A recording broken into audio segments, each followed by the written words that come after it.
welcome back to SouFLoTV again, everybody. It's your host with the most. Morning thoughts, morning thoughts, morning thoughts. This is for the morning thoughts crew.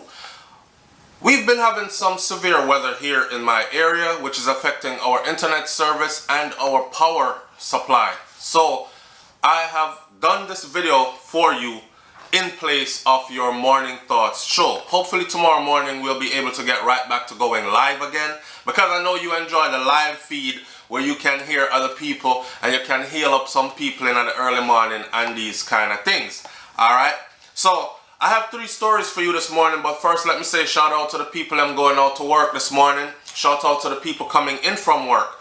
Extra special big up shout out to the people who work multiple jobs. I have the utmost respect for you. Shout out to every single clean-hearted, good-hearted person who wants good for themselves as much as they want good for others. You are somebody to be truly respected. Manners and respect, and thank you for being here. Alright, so we're going to run off with the 3 story them this morning, and let's start with no further ado with the first one, which, boy, it's rough. An elderly woman was found with her throat cut. When I saw that headline, my heart just sank, because this is such a regular thing now. It's like, you don't even know if you should talk about it anymore or whatever. But some part of me feel like if I don't talk about it, then those powers, those wicked powers, are actually winning, because they have silenced the good people so they can massacre the others. You know what I'm saying? So somebody have to talk about it. Anyhow, Jamaica Star put out a story that said residents in Salters Hill, St. James are still trying to come to terms with the gruesome discovery of the partially decomposed body of an elderly woman at her home in their community on Tuesday afternoon. The deceased has been identified as 64-year-old Elvetta, or Vita, they call her, Miller. Reports by the Amity Hall Police are that shortly after 2:40 p.m. one of Miller's relatives went in search of her after she had not been seen or heard from since Monday. Now this is Tuesday afternoon and they're going to search for her already. Upon reaching Miller's home, the relatives smelled a foul odor coming from the board dwelling, so it's a board house she lived in, right? And they went to investigate.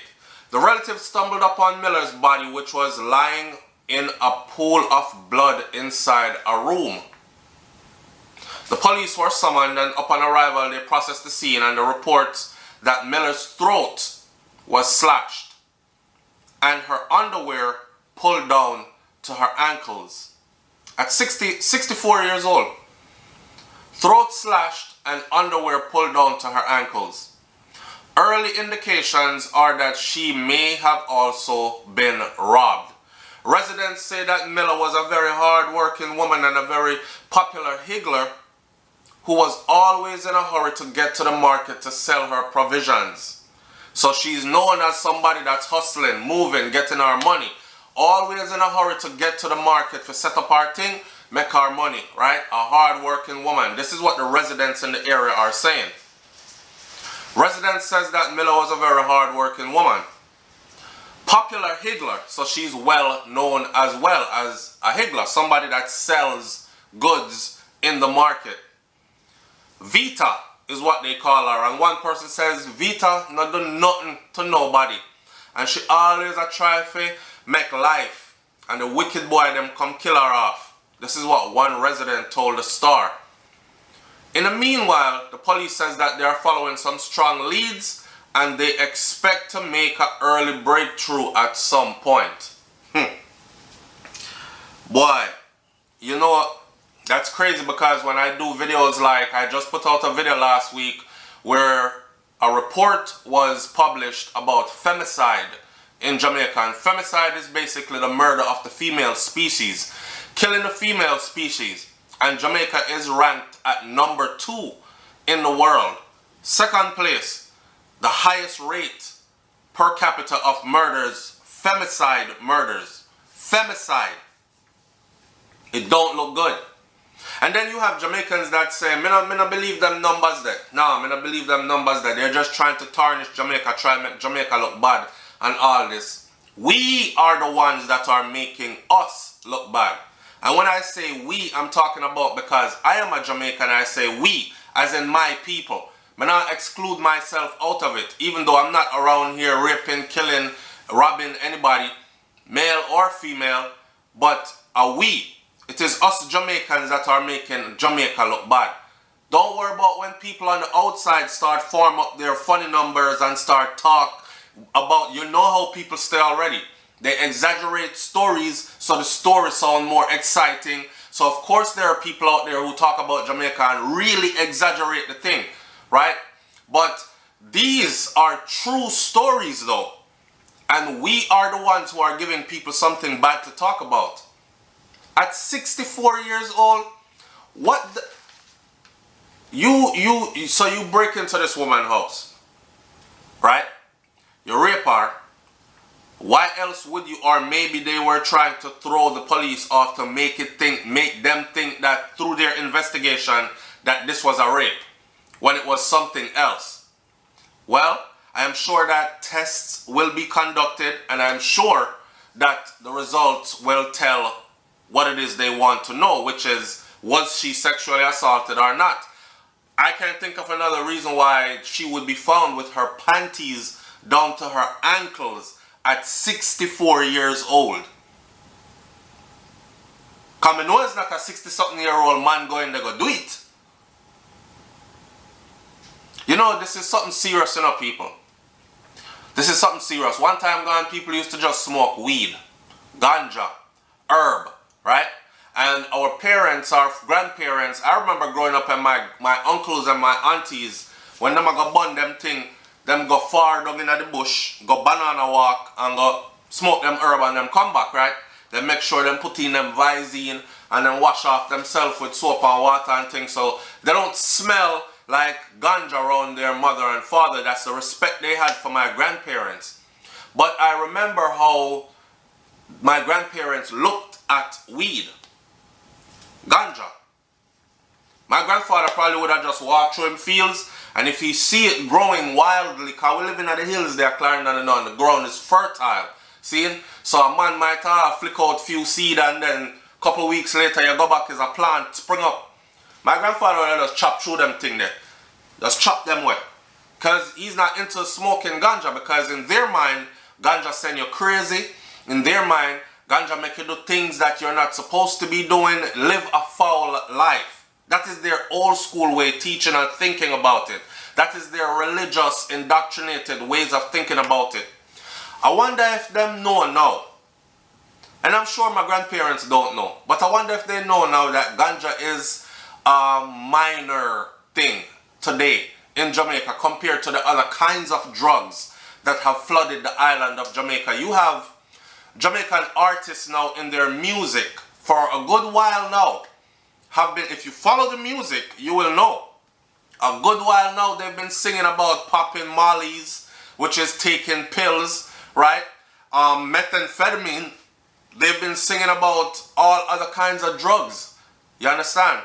They've been singing about the same things, the same kind of drugs that the Americans or the Europeans are on. The foreigners are on. And these drugs have infiltrated the island, and they are there. They're not only there, they've gotten into the hands of the younger generation. And some of these drugs make these people think out of their normal self and normal mind and do things like this and then justify things like this. One part me would have said, look how Pum Pum dash where Jamaica.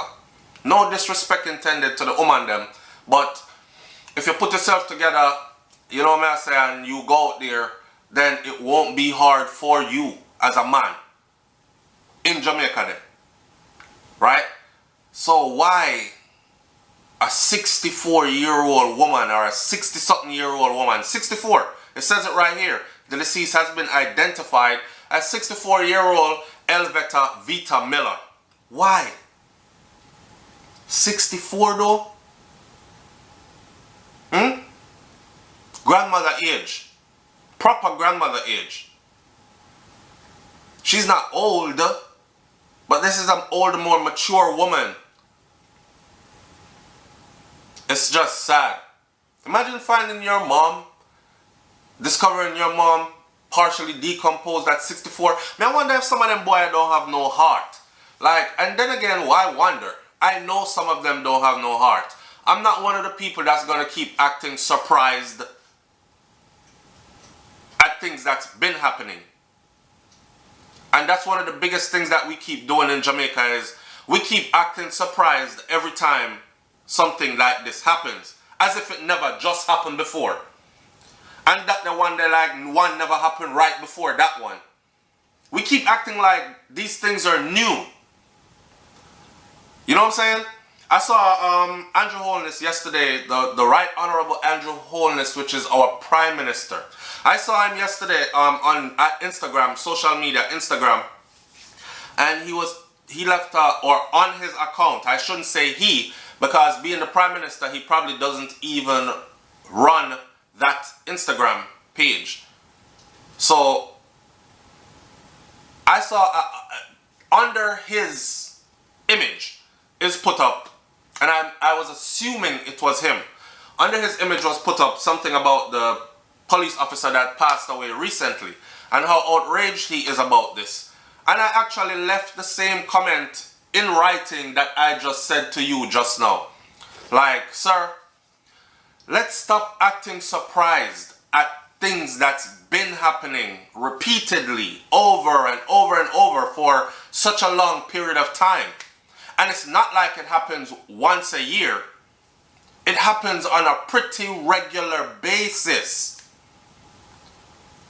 The rape and murder and abuse of our women and our females. Not to mention the man them where kill off them one another. Or just people that are dying on a whole. The murder rate is crazy in the little island of Jamaica, whether we like it or not. I've had many Jamaicans tell me about, you stay up on the outside, you know, and make we look bad on the inside. Because when you're there here, you just know how to move around the place, as long as you don't get involved in a certain things and all this. Because life good for you and you feel safe. It doesn't mean a 64-year-old woman in our community feels safe enough. Especially if she a woman will live alone and she don't have no backative.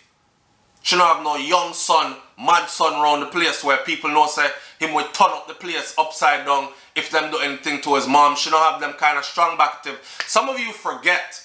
Some of you don't care enough about your fellow countrymen and women, the children. You just care about yourself. You just care about your immediate family. As long as it's not reaching your immediate family, then SouFLoTV shut your mouth and move and go, because you make we look a certain kind of way. Are y'all thinking about the numbers of families that have been affected?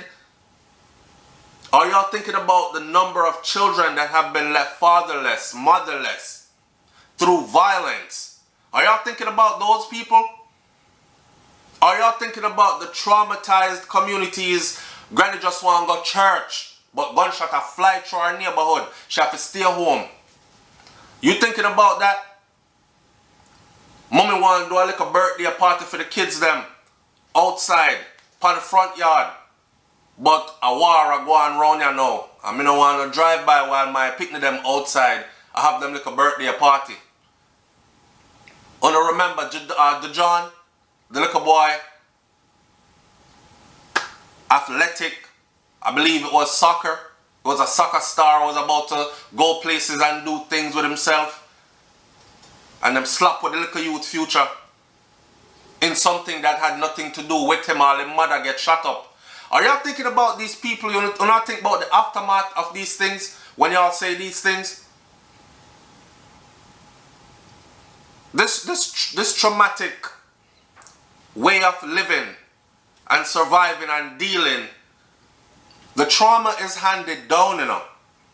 The trauma is being handed down. So don't think you're not going to eventually get affected just because you feel safe now. It's sad, man. It's sad. My condolences go out to the family of 64-year-old Elveta Vita Miller. It's sad. And let me close off this segment by saying this. These are the same things, and because they happen so much, yes, them can happen anywhere.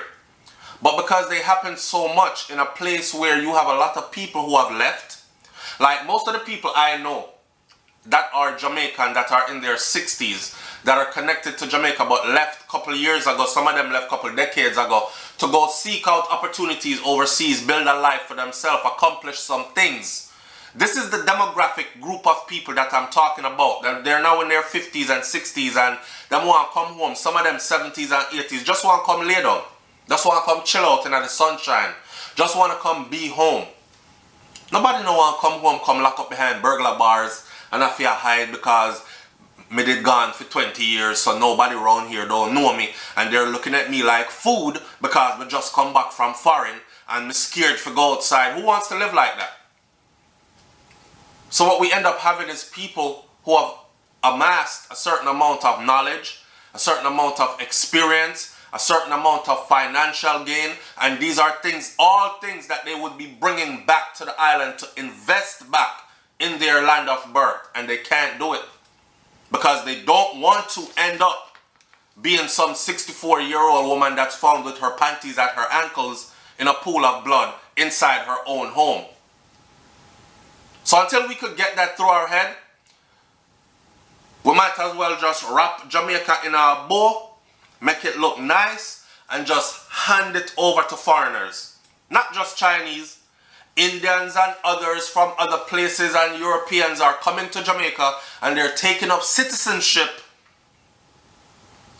while we are making the way for them by just clearing out our own. Think about that. Think about that. So as we move on now into the next story now, and the next story is about a cop. And you know, sir, me know the cop here. I either know this cop or this cop must have a brother or something that I know. This is my part of Jamaica now. A little situation go down, a little incident went down. Let me show y'all something. So a little incident went down and this cop ended up losing his life. But the details of how he lost his life is something rather crazy. So I could get into the story I know. Alright, so Loop printed out, shout out to the Loop, printed out that the cop brutally slain in Spaldings had been identified. Alright, again, when I was in Jamaica recently, places like Spalding and them kind of places there are places that I am at. You can find me there, right? No violence, laughter in the air, happiness everywhere, hustling, bustling, people like crazy. If you stand up out of Spaldings on a Saturday, come in like you're in a packed party. Because no elbow room not there if you move. The place busy. And people are laugh and a joke and I sell them goods, hustling. And so when I tell people, say, me never see no violence there, it's because I didn't. But these things happen. Within a few days of me returning from Jamaica, after being in Spaldings, I believe it was 2 days after, there were murders in Spaldings, broad day out. And I said, damn, me just left right there so. Anyhow, this cop was slain. And the detailed stories behind this cop slaying is what we're going to get into. But we're going to talk more about police-citizens relationship. Because I have a video clip here that I'm going to show you also. So, the story says this. The policeman was shot dead by criminals in Spaldings on the Manchester-Clarendon border on Saturday. And he has been identified. He has been identified as 36-year-old Constable Kirkland Omar Plummer. If this is the same Omar Plummer, then I know him, because we never call him Kirkland. Might not be, but he looks like him, and the name is the same, and the area is the same. Anyhow, he was attached to the Spaldings police station, which is attached to the Manchester Police Division, that is borderline Clarendon, Manchester. Reports are that about 9:30 p.m. Check the details of this story. 9:30 p.m. This is a night time, you know, dark night.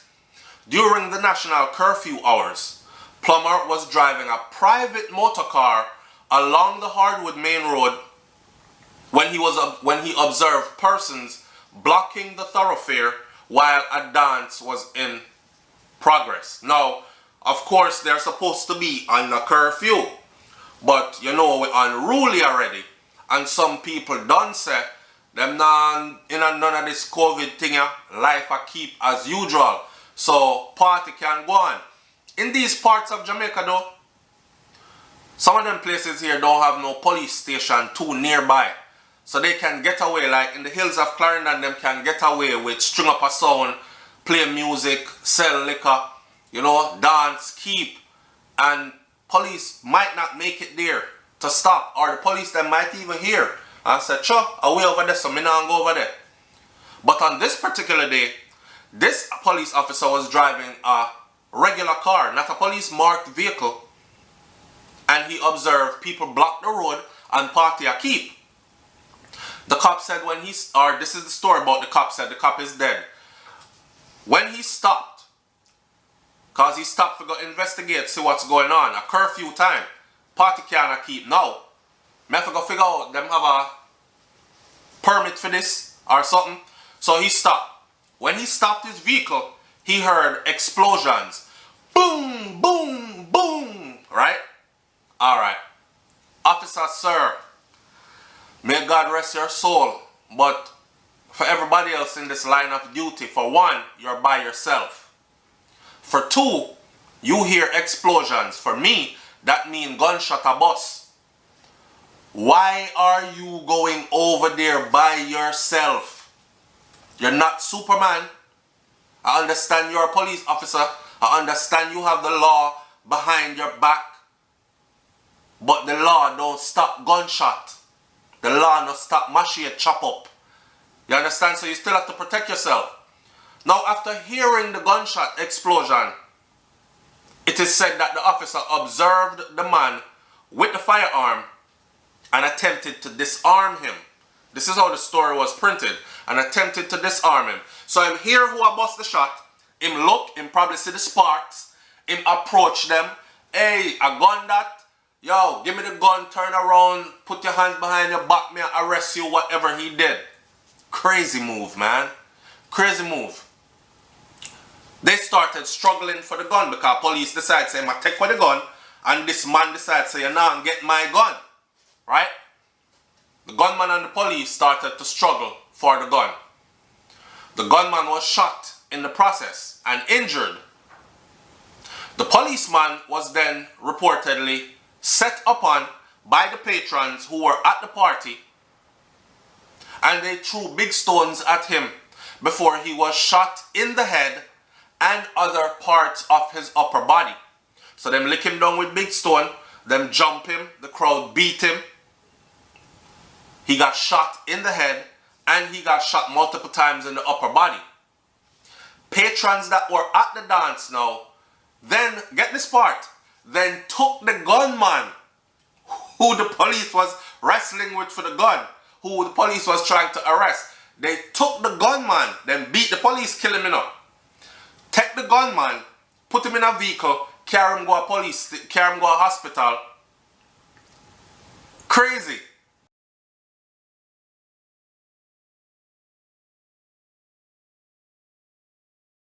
Take the gunman, carry him to hospital, right? And left the police officer laying there. So they didn't try to offer no aid to him. The patrons at the dance took the gunman to the hospital where he succumbed to his injuries. The gunman, you know, them carry the gunman go get treatment at the hospital. The gunman dead at the hospital from being shot. Because I guess him and the cop fighting and the cop laid upon him. And then they decided, you're not getting away with this, officer. This was while the lawman was left laying at the scene of the dance after being attacked and badly injured. The police were later called to the scene, from which the injured cop was taken to the hospital where he was pronounced dead. Now, I don't know if when they got there he was still breathing and he was able to utter out a few words, but I highly doubt it because they said he was shot in the head and he was shot in multiple shots in the upper body. So, I don't know how them get this information as to this is how it happened, but this is what was printed. A Browning single action 9mm, for which the serial number has not yet been ascertained, was recovered at the scene. Serial number file off. And also, Constable Plummer's licensed 9mm was also found at the scene. So you're trying to tell me, say, even though them beat this police officer senseless, right? And shoot him in the head and shoot him in multiple shots in the upper parts of the body, you trying to tell me that they left his gun at the scene and left the gunman gun at the scene as well? Something not right. Something not right. Me don't know. It don't strike me as something right. But there's a video going around that I want y'all to see. And then we're going to talk about this police and soldier and police and civilian relationship. Right? Watch this. Y'all probably seen this before. Hold on, let me cue it up.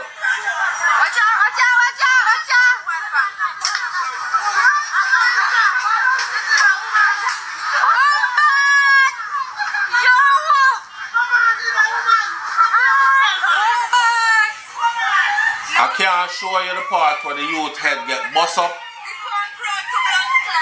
I can't show you the part where the youth head get bust up because I'm going to show you again though from beginning.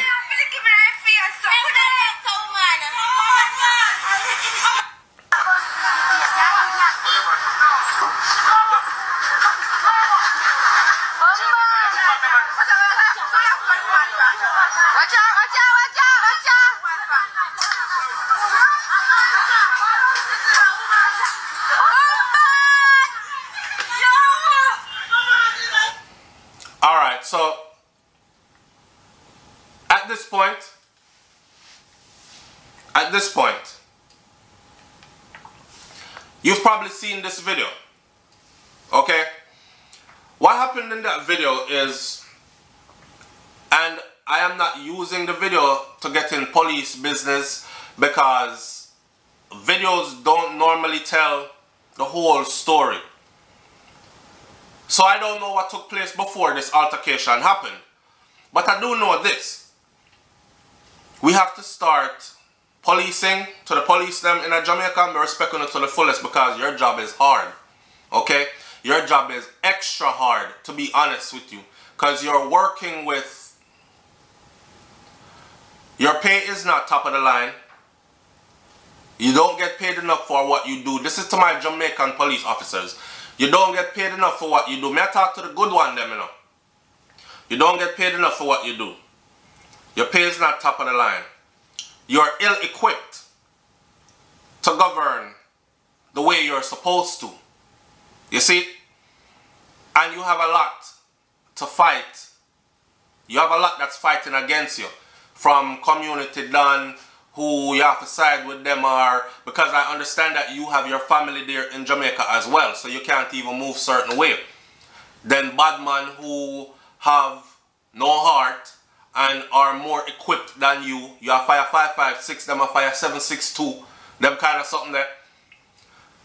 And not to mention the topographical design of the country, the mountainous areas and all this. Bad man have enough place in Jamaica them can run and dilly-dally through and gossip and a yang and gone and hide out and then the mindset of a lot of the people as well who are willing to save the criminals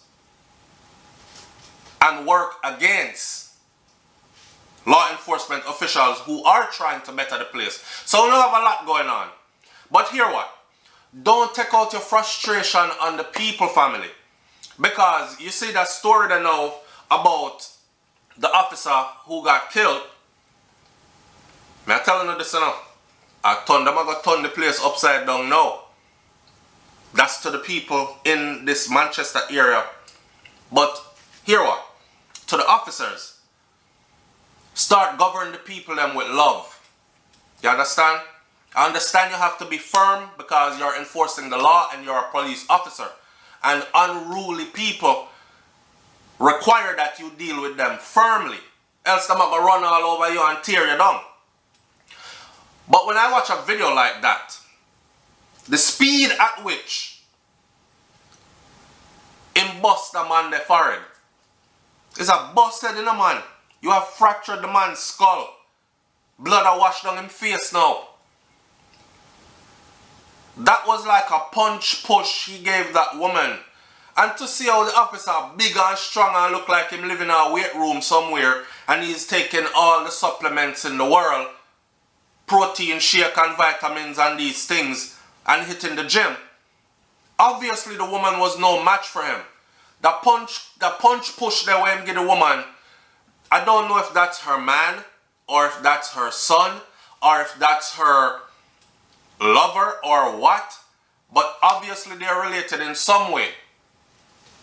The natural instinct of a man when you do something like that to a woman is any good man is going to like jump in or try to deflect the blow or fight you if he can, or at the least hold you off. And that's all I saw that brother did. Now from the police push him off, you know. That was enough, you know. Because he didn't come back again. But the man push him off. Not only that, me hear when the thing come out and him whap it like that and it extend, right? And just bust the man head like that. So when situations happen like the police officer now we got investigate because him hear gunshot and him see party keeping in curfew hours in the hills of Manchester there, and they do him like they did him, there are a lot of citizens that are not going to have sympathy. It's just like the other one we see, the police jeep a come down, rain a fall heavy, big puddle in the middle of the road, and we see the police jeep approaching slowly at normal speed, and the police jeep just room through the big puddle, wet up the people them on the side of the road on purpose. Government give you a vehicle for drive, and this is what you do with the vehicle. Use it to terrorize and abuse your people. So there are people that are not going to see, that they're going to feel like, well, yeah, on the treat we like that all the time to so. It's karma. You understand? Not that it's right, but enough to start deal with the people them like a better. Now as far as this police officer go that lost his life, I would have never done what he did. For one, if it's late night and I see party or keep, if more than one person is there, I need backup. Because I don't know who else is in the bushes. I wouldn't want to be ambushed, and I know that I'm rolling by myself. So I would have go get some chargy, I would have go get some squaddy and come back to the scene. And if anybody is there when we come back in numbers now, then we deal with the matter. But then he hears gunshot busting after he stopped and went to go approach who was firing the gun. It is said that the person with the gun was doing a 21 gun salute or something like that.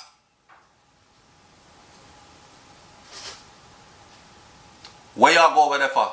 By yourself.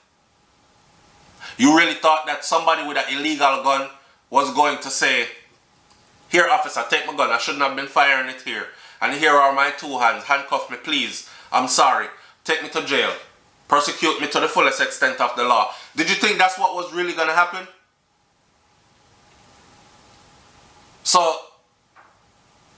as much as this officer was zealous, I would even say overzealous to do his work, and lost his life behind doing his work, making sure that people were off the road at curfew hours, no partying and keep and all these things, because we are trying to beat this so-called COVID thing here. You know, it's the law of the land. I'm not going over there. He made a grave mistake. He made a grave mistake. I don't know what more to say, but condolences to his family. It's messed up big time the way they did him.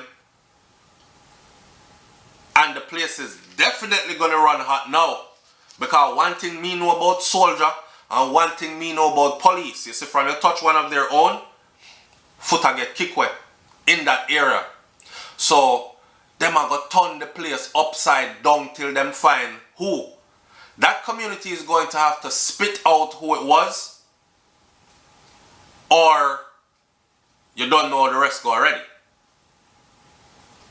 So, good luck to them on that. Alright? Sad situation. Moving on to the next story now. And the next story was cheating debt. I'm going to tell you something now. This one is taken from the Gleaner. And in the Gleaner they did a story where I believe it was 4 people all died, perished in a fight, in a car accident. And it kind of made me like wonder, because you know we're the same people who used to cuss the government, and we still do. Like, them need to fix the road them from me a little picnic me idea me knee till now me a big man. Every time I come around here, like we have some road in a Jamaica there, right? Where every time I go to Jamaica, remember I know people 8 years old, me left Jamaica, you know, but I've been going back on a regular basis. You understand? And over the years, from me a picnic till now, them road they still stay the same. So I'm wondering if those who govern that constituency, are they getting any money to put towards fixing the roads properly?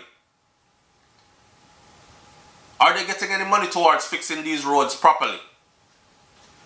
Right now in Jamaica there's a lot of landslide going on and a lot of flooding going on. It's like serious flooding and serious landslide going on. So it costs the government. We don't need to fix the road them. Yo, pothole a mash up man, car front and these things, right? The shocks and struts them mash up. Fix the road. Alright. Them fix the road them. They paved off the roads. You go Jamaica now in a 2020, you drive on some road that you feel like you in Miami. That's how I feel. And some of the roads I've been driving on in Jamaica lately, I actually feel not only the road, but the way how the place built up and the house them look nice and everything look good.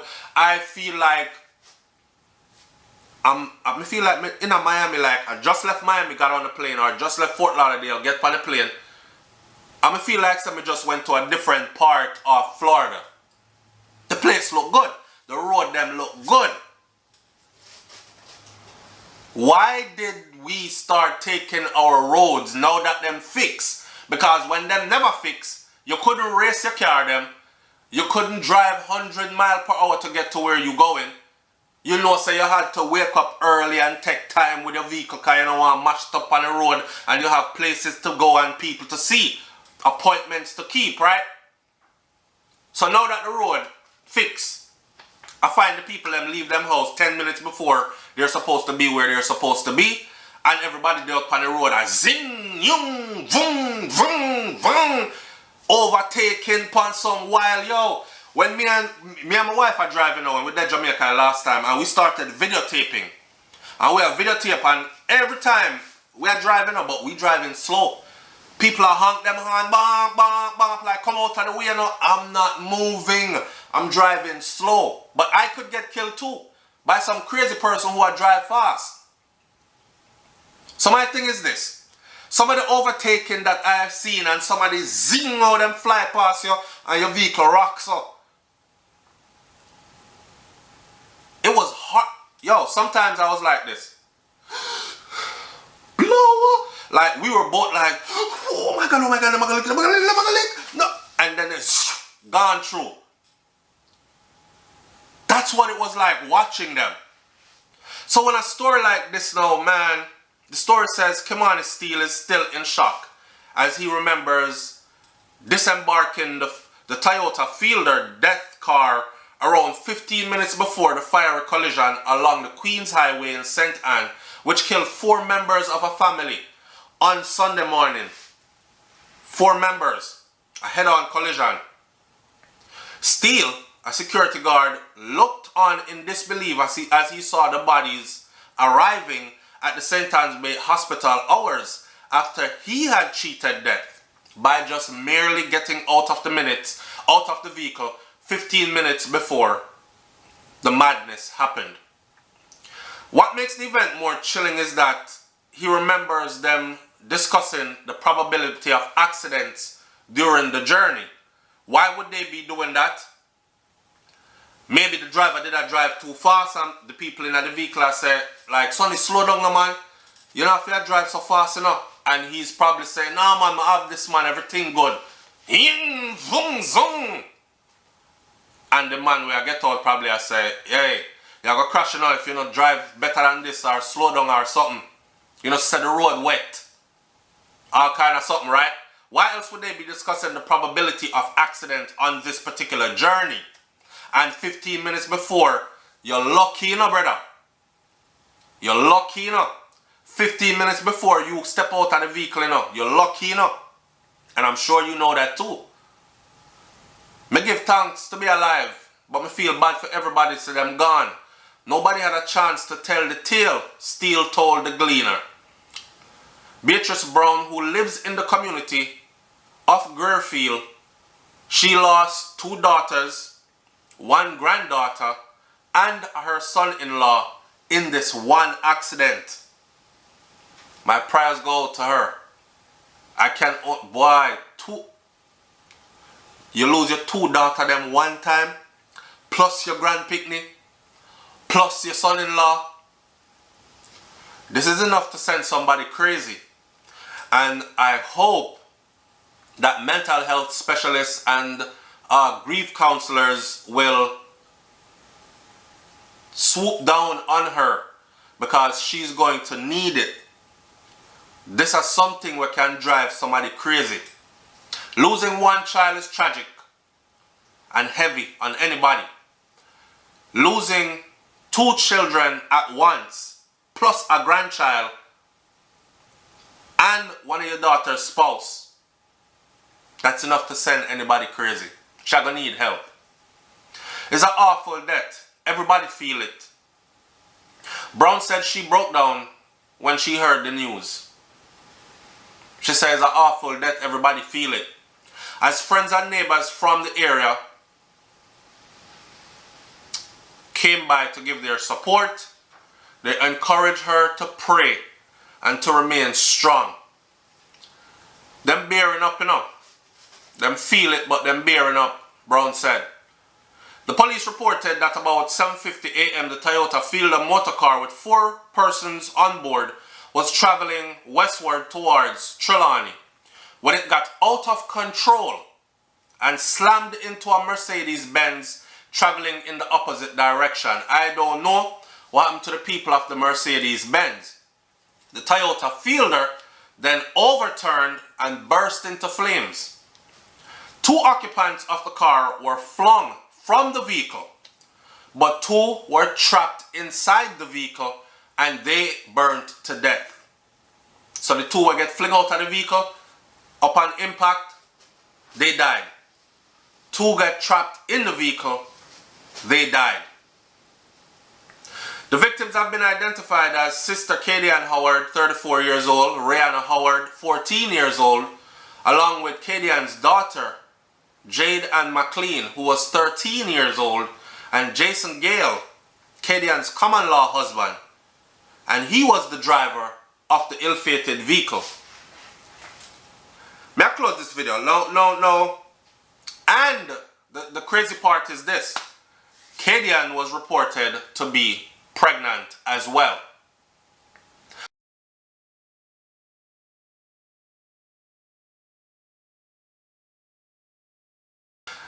Damn. So Katie Ann Howard, the 34-year-old, she was reported to be pregnant as well. And she had her daughter there as well. So it's Katie Ann, she's 34, and Katie Ann and Rihanna Howard, who was 14, along with Katie Ann's daughter, who was Jade, and Jade was 13. So she had her teenage daughter there, and she was pregnant, and her common-law husband was driving the vehicle. You have your woman in the vehicle, your woman pregnant.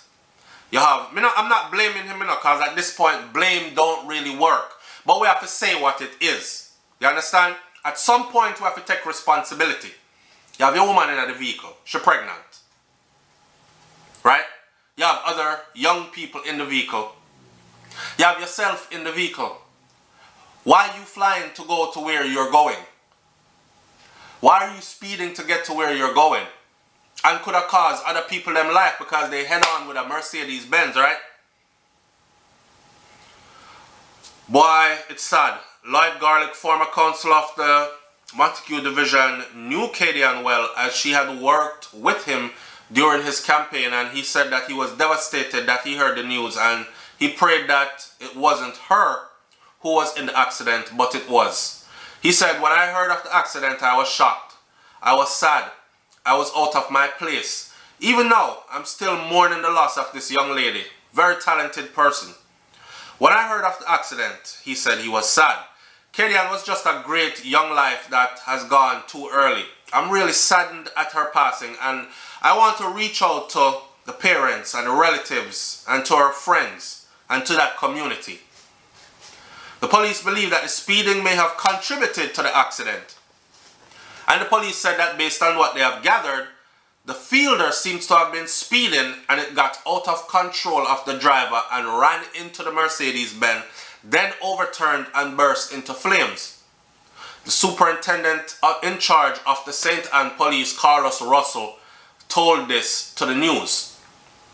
Intermittent showers had left the road condition along the north coast wet and slippery and may also have been a contributory factor.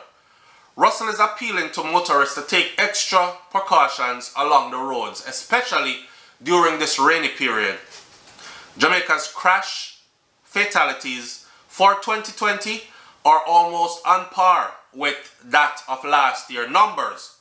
Up to November 5th of this year, 2020, there has been 359 crashes so far. Only 4 fewer than the corresponding year before. So they ask for good roads, right? Then pave off the road smooth. This I want to do with it. Be careful out there, people. And with that said, people, enjoy your day. Have a wonderful day. We're at the top of the hour. Sorry it wasn't a live video, but hopefully the wind and rains calm down here and the internet is not interrupted, so it don't make sense to go live and then we're like sticking and you can't hear anything I'm saying.